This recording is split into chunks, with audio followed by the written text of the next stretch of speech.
Gods Unchained just announced their newest expansion, Dread Awakening. We have 132 new cards, that's by the way 10 less cards than the previous set. 13 new legendaries, new legendary crafting mechanics, immersive lore, and we have the new Dreadtouch and Eldritch Mysteries mechanics. To better understand the cards, first let's learn about what the new mechanic Dreadtouch is. When you play this card, you may choose to also sacrifice a creature you control to the Dread.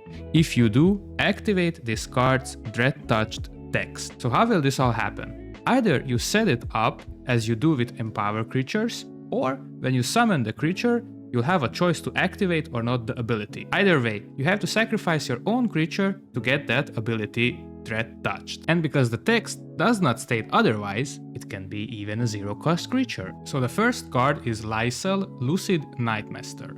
It's a 5 mana cost creature, 4/3 body. It's not the strongest one, but it has a roar effect. Gain control of the weakest enemy creature until end of the turn, and if it's Dreadtouched, gain the strongest instead. So basically, if you sacrifice a creature of your own, you can gain the strongest creature from your opponent's board. And because it has been summoned in the previous turn, you can attack with it. So potentially it can go face, or it can trade with one of their creatures, potentially killing both of them. I can only think with the current meta in mind, so I imagine this card being strong in control deception decks. We play this card at 5 mana, we sacrifice one of our creatures and gain the strongest creature on their board. At 5 mana, you don't have a good option to steal something very valuable, so I think that this card will see its play in later stages of the game, most probably if you want to use its maximum value. It's versatile, you can make plays with it, even its roar effect by its own is very strong, so I like this card. Next one coming up is Thaeriel, Lord of Luster. 8 mana card, 6/9 body, that's pretty huge, and we have a text to it, Roar. Summon Lustric cultists until your board is full. Each Lustric cultist randomly gains either Blitz, Frontline, or Ward. So 8 mana card, it's pretty late in the game, but what it does if you have an empty board, it summons 5 other Lustric cultists. Now, we don't know yet what Lustric cultist is, what mana cost or what stats are they most importantly, but they gain either Blitz, Frontline, Ward. So if you like to get lucky and spin the wheel, you can do with Thaeriel, Daddy, Lord of the Luster this time. There is also an Ether tribe to it. I don't know if we can expect other good synergies with new tribes this expansion, but we can see that this card is a slow card, but it can potentially fill your board, and with Blitz and Frontline, give you an extra turn, an extra chance to win the game or shift the game in your favor. For now, this card looks to me like a pumped up Hortuk, slower version but beefier one. Not much creativity here, it's a win more card for me, but it's cool, I like the card. Next one up is one of my favorites, Ilarac, Lustric Harbinger. 5 mana card, 1/1 stats, so the text must be pretty crazy. It says, at the start of the game, this becomes the Chosen One. So a Chosen One deck finally in this new expansion, Roar. If this has 10 or more health, set your opponent's god's max health to 10. Basically, if you pump up this card's strength before playing it to 10, your opponent's maximum health will be capped at 10. There is no healing above it, it stays at 10. So I am really curious in what kind of deck, fast-paced, slow-paced, mid-range type of deck will have good synergies with the Chosen One. We'll have to see also the new cards and then find out, test out how this card will be good, will it be any good, and will it become a meta card. I'm really curious to find out and test some Chosen One decks on stream. As of now, if we quickly check on GU decks the cards that have the Chosen One text in them, we see that we have 14. So we can expect some more new Chosen One synergy cards to be added in the new expansion. Next one up is a scary looking one, the Dread Replicator. It's a 6 mana cost card, 5/5 body, it's an Atlantean, so stat wise it's very good. And the text says, at the end of your turn, If the top card of your deck is an Atlantean, summon a copy of it. Dreadtouched, choose any Atlantean in your deck and put it on the top of your deck. Wow, so this card is very strong and it has the Atlantean synergy. But wait, we can set up our deck and draw our strongest Atlantean.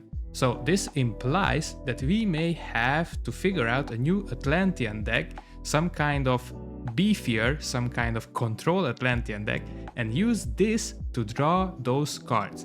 And if you see, the text says at the end of your turn, so it's not an ability, it's not a roar, it happens every end of your turn effect. Okay, we need to Dreadtouch, but on turn 6 we can summon a creature that is higher in mana cost, ideally a Golem Centurion, an Iron Horse, or Echophon Hydra. Echophon Hydra will not work, wait. The text said at the end of your turn. So Echophon Hydra gets summoned on the end of your turn and Blitz is lost. But we don't have Blitz. Okay, big whoop. We have a 9 mana cost creature on turn 6 on board, ready to attack next turn. And if your opponent can deal with this creature, you're doing this, with Dreadtouched of course, the next turn again. So this card and its text is very strong. This card must be dealt with immediately if you want to survive and win the game. One of the funniest new legendaries from this expansion is Ulrika Nokvi Chosen. This lady is for 5 mana. It's 3/6 body. 3/6 body is good for trading out creatures, but against Blade of the White Plains is the perfect target. So what it does, after you cast a spell, gain protected and attack a random enemy character. Previously on stream we were joking about this card that this enabled an OTK warrior. Why? Because it attacks a random enemy character. Not a lot of 1-cost spells in your deck. Most probably good addition, can be a good addition into Weapon War, but who knows what kind of crazy aggro war deck player will find this card to be a good addition in their aggro deck, combined with Claw and Fang. We'll find out. Next one is an absolute beast. Karst, Stealer of Souls. This guy is the definition of YOLO swag. And let's see what he can do. Roar ability. Obliterate a creature from your opponent's void. After a creature leaves your opponent's void, summon a soulless base copy of it and give it Blitz. What? Wait, this card based on its text is just insane. It's for 6 mana, 5/5 body, so that also checks out. Man, this is the Control Deception player's dream. I wanna play this card. Because it's a roar ability, it's a one-time wonder sadly, so you have to be very picky what you obliterate and what you gain control of. Regardless, it's a good card to play on turn 6 and even deadlier in later stages of the game. Zaheer, Endless Bloom, the kill yourself card. Why? Because of its text, it's very interesting. While this is in your void, after a friendly creature is destroyed, summon this and deal 3 damage to your god. So the infinite cycle begins. It's a 3 mana cost card, 3/3 body, and has the tribe Wild. So not a strong card by its own, but if we look at the text, we can see that this card has a lot more potential to offer. Very good fit in aggro fast decks, or even a good fit in food chain nature. I would really like to try out this card against an aggro player and then see if he tries to kill me by killing my creatures. Will he succeed? Will he deal enough damage? Or the tempo, because this card comes back, decreases their momentum, will it prevail? The card art on this one is nice and it symbolizes something that the card text is saying. We have a tree guy on fire but not catching a flame. So the card art kind of corresponds to the text, right? The next one is one of my top favorites, Signi, Fallen Sister. This is the most anticipated card for me to try out. 7 mana card, 9/7. That is pretty huge. And it says your opponent summons the random highest mana cost creature from their hand, then this attacks it. So no more Thaeriels, no more combo cards that rely on high mana cost creatures, because with this you can get the card from their hand, they lose the roar effect this way. But wait, we have Dreadtouch gain protected first. So you can, for 7 mana, potentially get rid of their Thaeriels, get rid of their Xansidions, their Erandians, and even kill them. I already envisioned this card having a place in one of my Control War decks. Not to mention that the card art is very cool and she is wielding the Devouring Blade. The next card is called That Which Feeds Us. A 4 mana zombie moon-gazing bunny rabbit with a cult of rabbits. 2/2 stats, it's a wild. Wait a minute. It has Blitz and Twin Strike, and Dreadtouch ability is gain the sacrificed creature's strength and health, then shuffle a copy this into your deck. Wow. Every control nature's dream. This is Wisp on steroids. We can now safely presume that control nature decks will have the Summon Badger God Power active while this in their deck. What you can do is essentially have this creature eat your badgers, gain its strength, and then shuffle this card back to your deck. To pull out this combo, you'll only need 6 mana in total, so your end game is truly endless and it's only a matter of time. Sybarus, Mother Beholden. 6 mana cost creature with a body 4/7. That's pretty solid stat wise, and it has summon a dragon from your void with mana cost 4 or less, and if it's Dreadtouch, summon any dragon from your void instead. So that deck has a cool dragon synergy combo already active. With this you can enhance this, and with the potential new cards, who knows what kind of crazy combo dragon death decks will be. Will you use this card with Dreadtouch and summon your Lockhart from your void, or with just its roar ability and summon your Blackfire fledgling?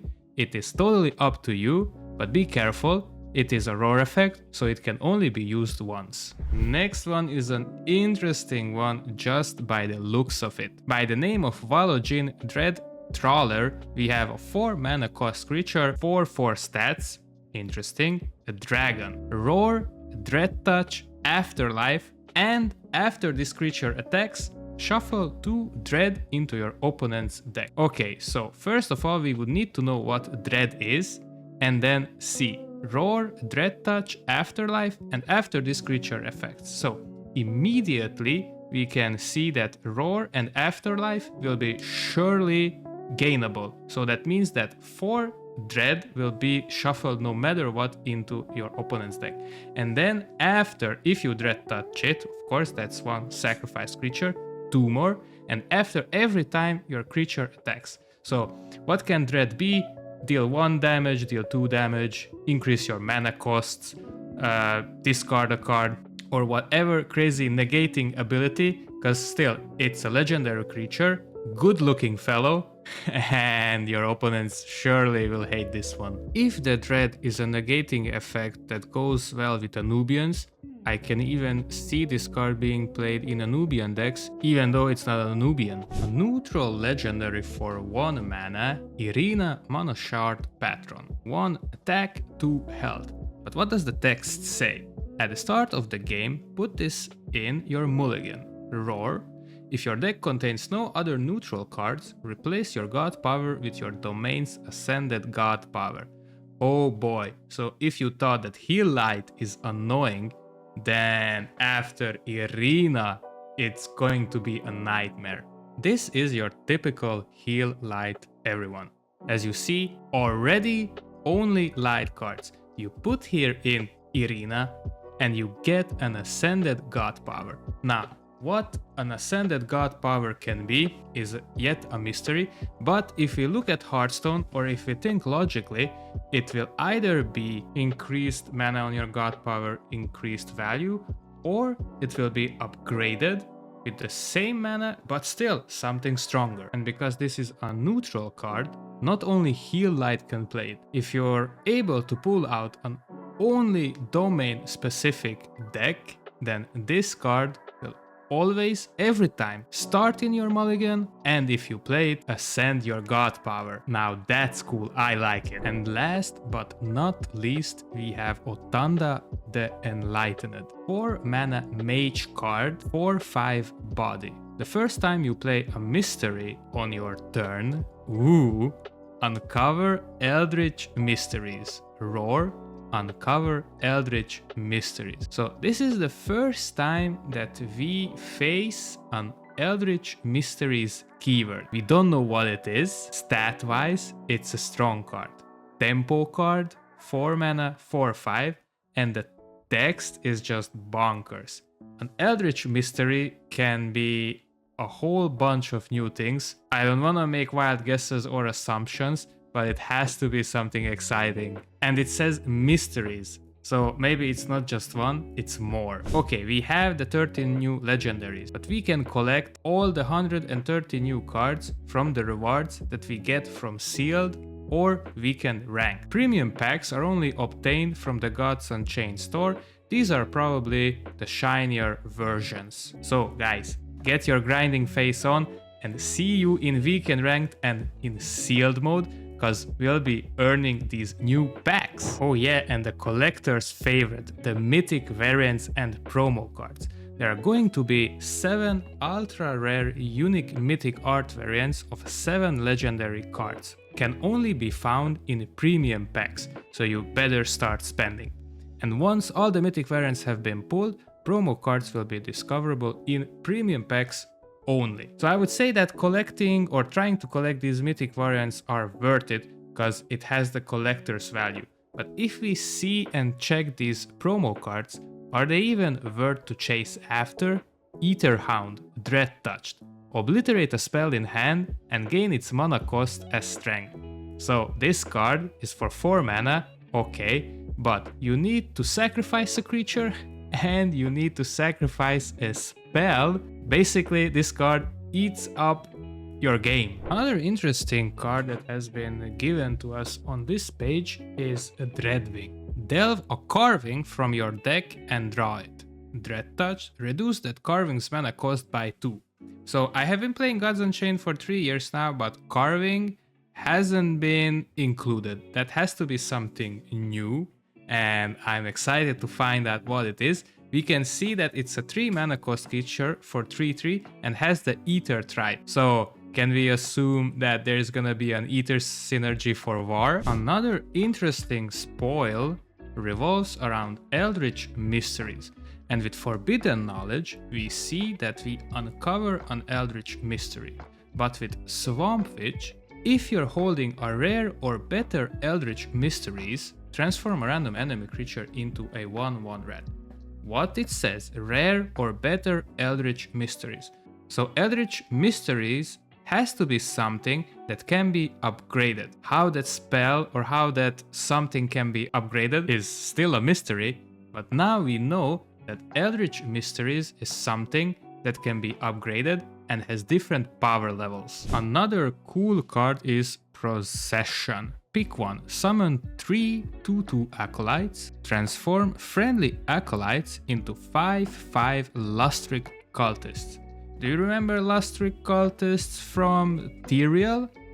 Do they get also Blitz, Frontline, or Ward? I don't know, but if you use this spell with Dreadtouch, you can summon 3 and also buff them. So you sacrifice one whatever creature and gain 15/15 worth of stats. So guys, out of 132 new cards, 23 has been revealed, plenty of new stuff to come. One more thing though, we have crafting exclusive cards. How crafting will be is still unknown, though I'm pretty sure that we are all excited to learn more about it and start crafting. Alright guys, that would be it. Hope to see you play in the new expansion and see you guys in the next video.